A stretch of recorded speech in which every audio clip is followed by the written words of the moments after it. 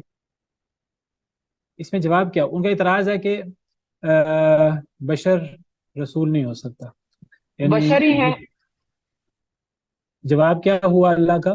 یعنی جو رسولوں کا جواب ہے در حقیقت اللہ کا جواب ہوا نا، یہ تمام رسولوں کا بالعموم جواب ہے۔ جواب یہ ہے کہ ہم ہیں بشری، اور یہ اللہ کا احسان ہے کہ اس نے ہمیں چنا، وہ جو جس کو چاہتا ہے اپنے ہاں، بندے سے یعنی جواب یہ ہے، ان کا شیخ اعتراض ہے جواب کہ اس میں جی جی جی جواب بتائیے۔ اس میں ہے اصلاً کہ جو اعتراض ہے وہ یہ ہے کہ یہ بھی ہمارے جیسے بشر ہیں، تو ہمارا رابطہ کیوں نہیں ہے، ان کا رابطہ کیسے ہے؟ تو جواب ہوں یہ ہے کہ میرا رابطہ نہیں ہے، یا میرا دعویٰ یہ نہیں ہے کہ میرا رابطہ ہے، بلکہ دعویٰ یہ ہے کہ اللہ نے اپنے بندوں میں سے جس سے کو چاہا اس سے رابطہ کیا، یعنی اس کو منصب رسالت دیا یا نبوت دیا۔ بالکل ٹھیک۔ آپ تینوں نے ایک ہی بات کہی ہے اور آپ تینوں نے صحیح جواب دیا ہے، الفاظ مختلف ہیں، تعبیر مختلف ہے، یہی جواب ہے۔ دیکھیے ان کا کفار کا اصل اعتراض کیا ہے؟ کفار کا اعتراض یہ ہے کہ بشر نبی نہیں ہو سکتا، یعنی بشر کا رابطہ اللہ سے نہیں ہو سکتا۔ اللہ کا جواب یعنی رسولوں کا جواب جو در حقیقت اللہ کا جواب ہے، ہمارا سب کا ایمان ہے کہ رسول اللہ کی طرف سے بات کرتے ہیں، ایسے ہی ہے کہ نہیں؟ تو جو رسولوں کا جواب ہے، جو سب رسولوں کا جواب ہے، وہ اللہ کا جواب ہوا نا۔ اللہ کا عمومی جواب کیا ہے؟ ایک ہی جواب ہے اللہ کی طرف سے۔ رسولوں نے کہا ان نحن الا بشر مثلکم، یہ ان نحن، یہ نفی اور بعد میں پھر استدراک، یہ حسر ہے، نہیں ہے ہم مگر بشر تمہارے جیسے۔ ان کا اعتراض تھا بشر نبی نہیں ہو سکتا، رسولوں نے کہا نہیں ہے ہم مگر بشر تمہارے جیسے، ہم تو بشر ہی ہیں۔ تم کہتے ہو کہ چونکہ تم بشر ہو تم رسول نہیں ہو سکتے، رسولوں نے کہا کہ نہیں ہے ہم مگر بشر تمہارے جیسے، لیکن ہم رسول ہیں، ہم بشر ہونے کے باوجود رسول ہیں۔